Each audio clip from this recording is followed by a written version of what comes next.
سلام دوستان عزیز، میخوایم امروز براتون تیرامیسو درست کنم. یه دسر ایتالیایی هستش. برای دسر ایتالیایی تیرامیسو ما این بیسکویت رو نیاز داریم. حالا اینجا بهش میگن لوفل بیسکویت، من نمیدونم توی ایران به چه اسمی هستش این بیسکویت، ولی این شکلیه. خب همچنین پودر کاکائو نیاز داریم برای تزیین روش. نرمالا از پودر کاکائو استفاده میکنم برای دیزاین روش. خب دوستان، اینا یه روماهایی هستش که طعم الکل داره. این مثلا با طعم بادوم و الکل، این روم خالیه، یعنی طعم فقط الکل خالی میده. حالا ایتالیایی ها حتما از الکل استفاده میکنن برای تیرامیسو، ولی مدل های دیگه هم تیرامیسو داره، مثلا با توت فرنگی و موز. حالا من چون زیاد طعم رومو توی تیرامیسو دوست ندارم، این دفعه میخوام موز استفاده کنم توی تیرامیسو. ولی شماهایی که میخواید اورجینال تیرامیسو درست کنید، بعد روم استفاده کنید یا الکل استفاده کنید.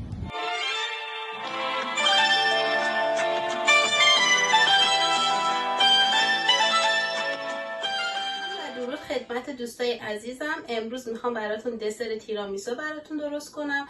تیرامیسو یه دسر ایتالیایی هستش که اکثرا با الکل درست میشه.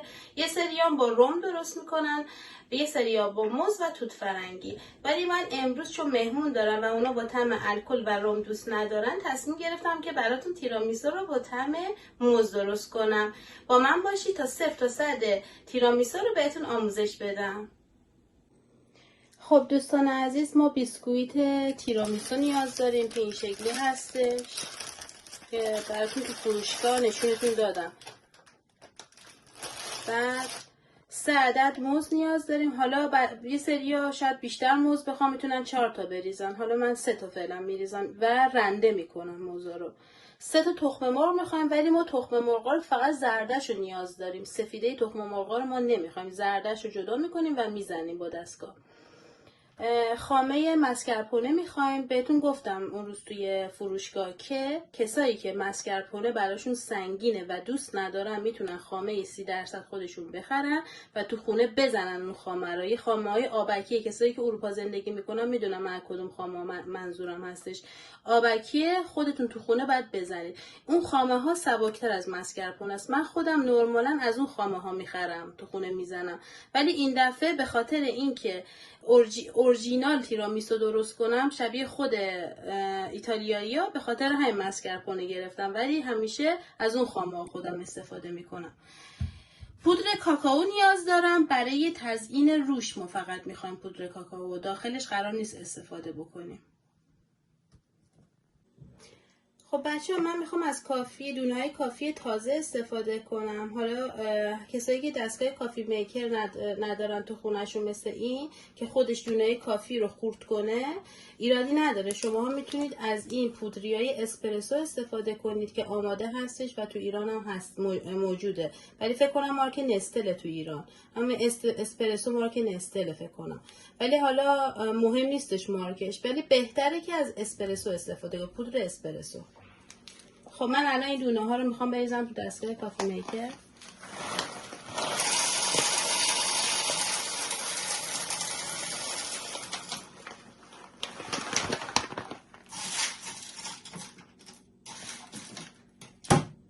خب یه درجه کافی رو من غلظتش رو میبرم بالا، به خاطر اینکه ما کافی غلیظ نیاز داریم برای تیرامیسو.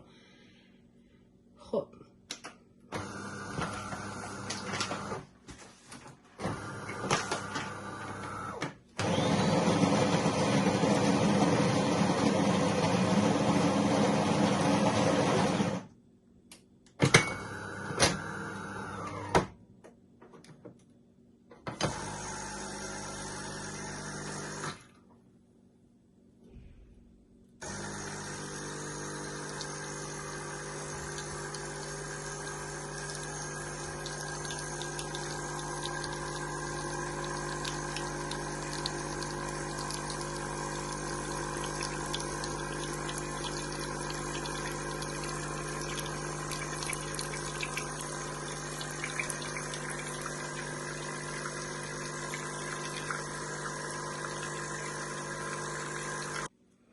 الان من یک بار زدم، این کافی نیستش، ما تقریبا باید تا اینجا کافی داشته باشیم، به خاطر همین من دوباره باید بزنم.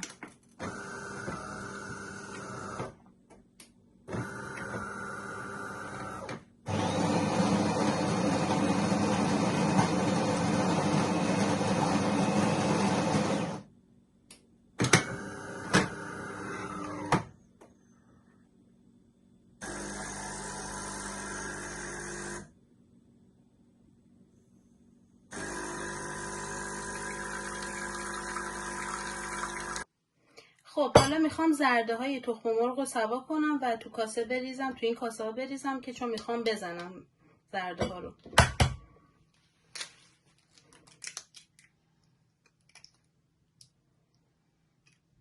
سفیده رو به این صورت جدا میکنیم تا اونجایی که امکانش هست.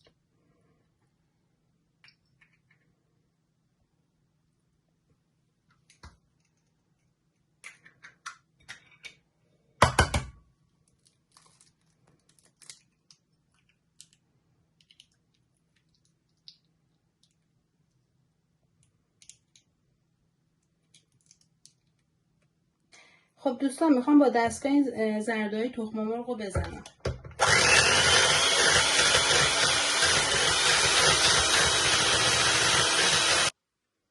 خب حالا زرده ها رو من خالی میکنم توی یه ظرف دیگه.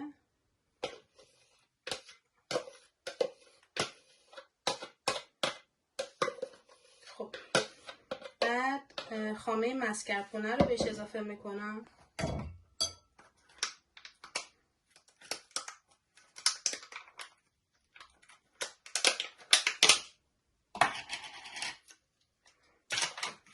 ببینید خامه مسکرپونه چقدر سفته. خاطر هم میگم اگه یه سری خامه مسکرپونه دوست ندارم میتونن خامه خودشون بزنن تو خونه. این خامه رو اضافه میکنم به زرده تخم مرغ.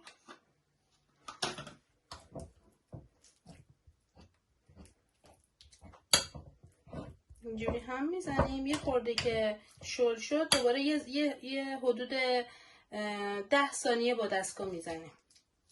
خیلی نیاز نیست با دستگاه بزنید.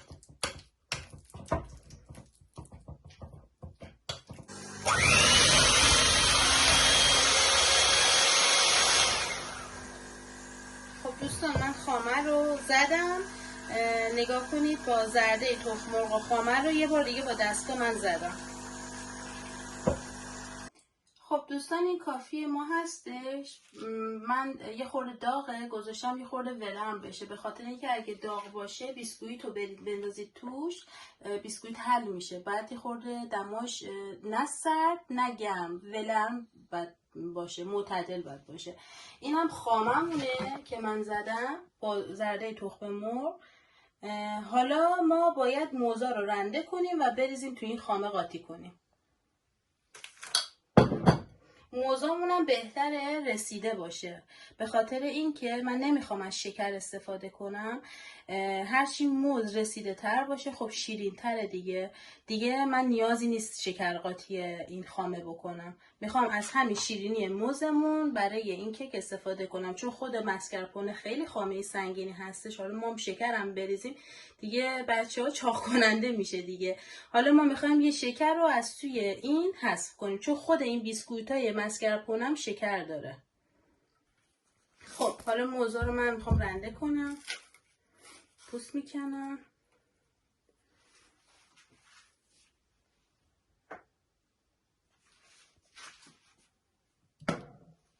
خب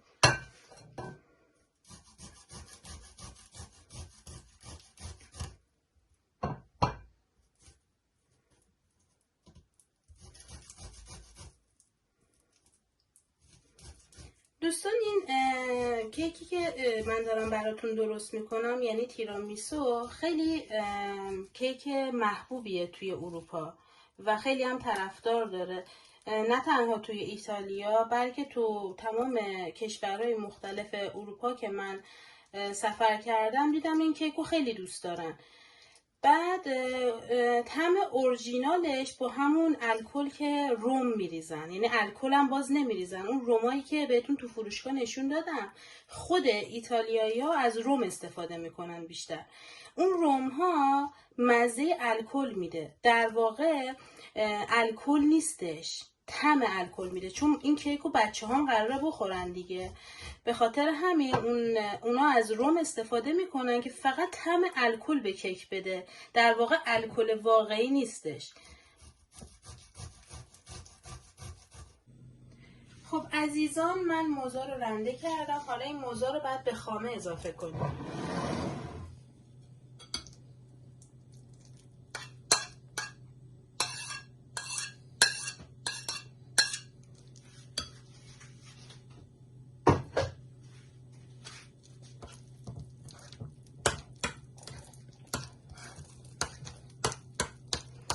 خب اگه دقت کنید میبینید که من موزش رو بیشتر ریختم، به خاطر اینکه من نمیخواستم شکر اضافه کنم و میخواستم از شیرینی موزم برای این تیرامیسو استفاده کنم.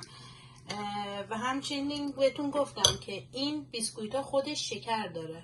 حالا که یه سریا شاید بگم ما خیلی شیرین دوست داریم، خب میتونن شکر اضافه کنم، ولی من یکی از دلایلی که خودم تو خونه شروع کردم به دسر یاد گرفتن این بودش که من خیلی علاقه زیادی به دسر و شیرینی دارم. وقتی که از بیرون میخریدم میدیدم که خیلی این دسرها شکر زیادی توش استفاده شده، مثل باقلوا، مثل کنفه، اینا خیلی شیرین بود. به خاطر همین من تصمیم گرفتم که خودم تو خونه آموزش دسرهای مختلف یاد بگیرم، خودم با مخلفات ارزونتر و شکر کمتر درست کنم. و شوملوی گلوشگای مجاری هم خیلی دسر خوشمزه‌ای هستش، برای مجارستان هستش، حتما آموزشش رو تو کانالم براتون میذارم. خب تقریبا کافه ما ولرم شد. این میبینید که این بیسکویت خودش شکر داره، نمیدونم توی تصویر معلومه یا نه، میبینید روش خودش شکر داره. خب من اینو داخل کافی میکنم.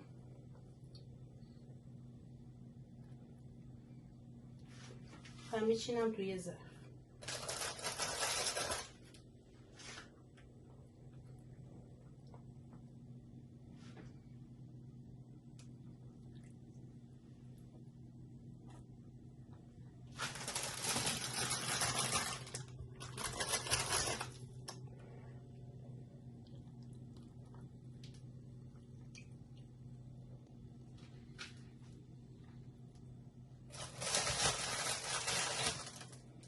میبینید دوستان، باید اینا بره داخل قهوه و یا کافی و این آغشته به کافی بشه.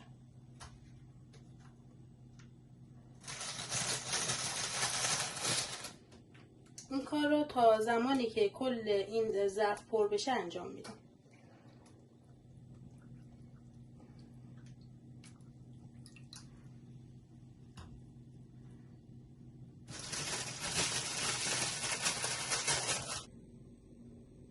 خب دوستان، به این صورت یه ردیف من بیسکویت چیدم. حالا بعد یه لایه من خامه داخل این بریزم. خب دوستان، من یه لایه خامه و موز میریزم.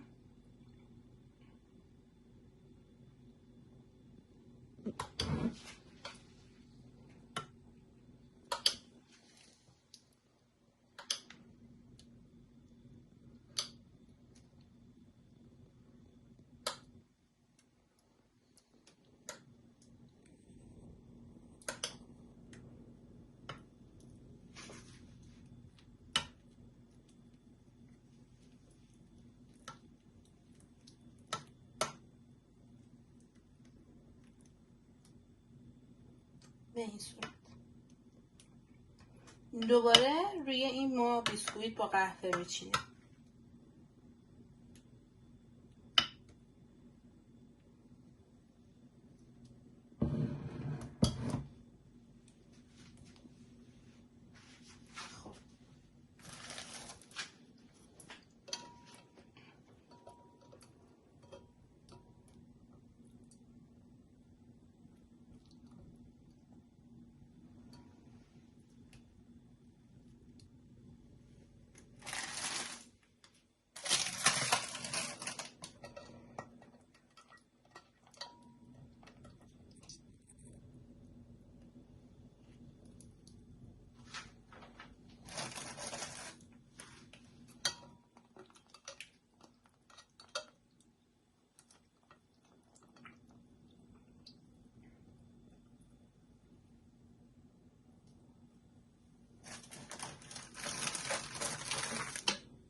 علت این که من یه خورده خامم شله به خاطر اینکه من موز بیشتر ریختم، 3 تا موز اضافه کردم. موزای من داخل یخچال نبود، گرم بود.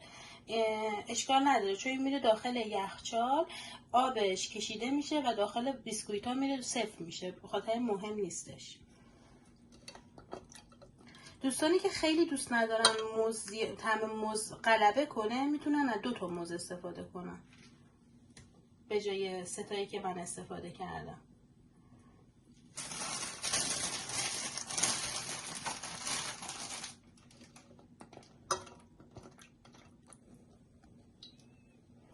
خب من آخرین بیسکویتم گذاشتم. خب حالا دوباره یک لایه من موز خامه استفاده میکنم.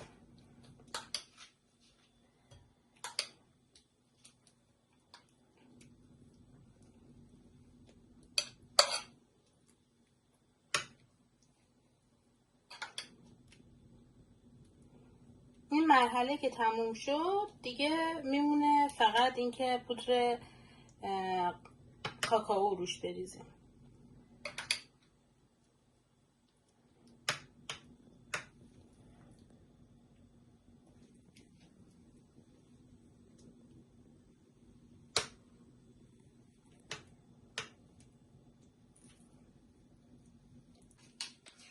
خب عزیزان، من برای تزیین روش از خود اون بیسکویت استفاده کردم و 2 تا از اون بیسکویت ها رو با دستم پودر کردم و روی کارمون ریختم.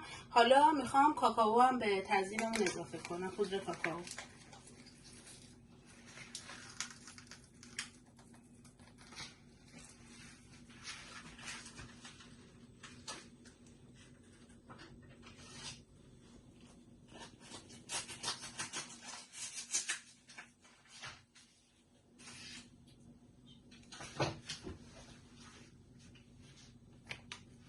خب حالا من الکی کوچیک ندارم، نمیدونم با این میشه یا نه، حالا امتحان میکنیم.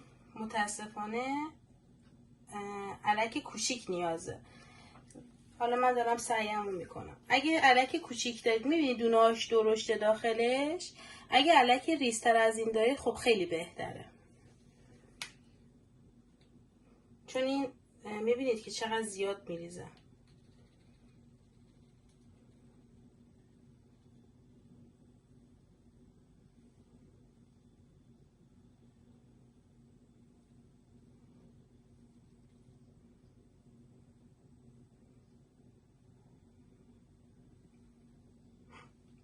یه طرفش زیاده. خب دیگه دوستان، کمبود امکانات دیگه، به بزرگی خودتون ببخشید. حالا شماها که تو ایران هستید 100% الکی کوچیک دارید، من ندارم متاسفانه. خب دیگه تا همینجا کافیه دیگه، خیلی چون دیگه تلخ میشه. من سعیمو کردم که کم بریزم ولی متاسفانه چون دونه های این درشته نمیشه. حالا اینجا میخورده کثیف کاری شد ولی مهم نیست، من تمیز میکنم. خب دوستان عزیز، کار من تموم شد. این نتیجه کار من هستش. این باید حدود 2 تا 3 ساعت داخل یخچال بره تا آب خامه گرفته بشه و داخل بیسکویتا بره. و میخواستم بهتون بگم که من خود تیرامیسو رو داخل چند تا شهر ایتالیا خوردم، راستیتش خوشم نیومد، به خاطر اینکه تو خود ایتالیا هم تیرامیسو رو خیلی شیرین درست میکنن، یعنی شکر زیادی تو داخلش استفاده میکنن که من زیاد نمیپسندم، به خاطر اینکه خود تیرامیسو خامه پرچرب داره. وقتی که ما شکر توش زیاد استفاده میکنیم دیگه نمیتونیم زیاد بخوریمش. تنها شهری از ایتالیا که من خیلی خوشم اومد تیرامیسوش رو امتحان کردم میلان بود، ولی در داخل روم من خوردم واقعا خوشم نیامد چون خیلی شکری استفاده شده بود، به خاطر همین خوشم نیامد. من روی کنفه و روی باقلوا و اینا هم همینجوری هستم. میدونید که وقتی بیرون ما کنفه میخریم یا باقلوا میخریم به قدری شکر استفاده کردن انقدر شیرینه که دل آدم میزنه.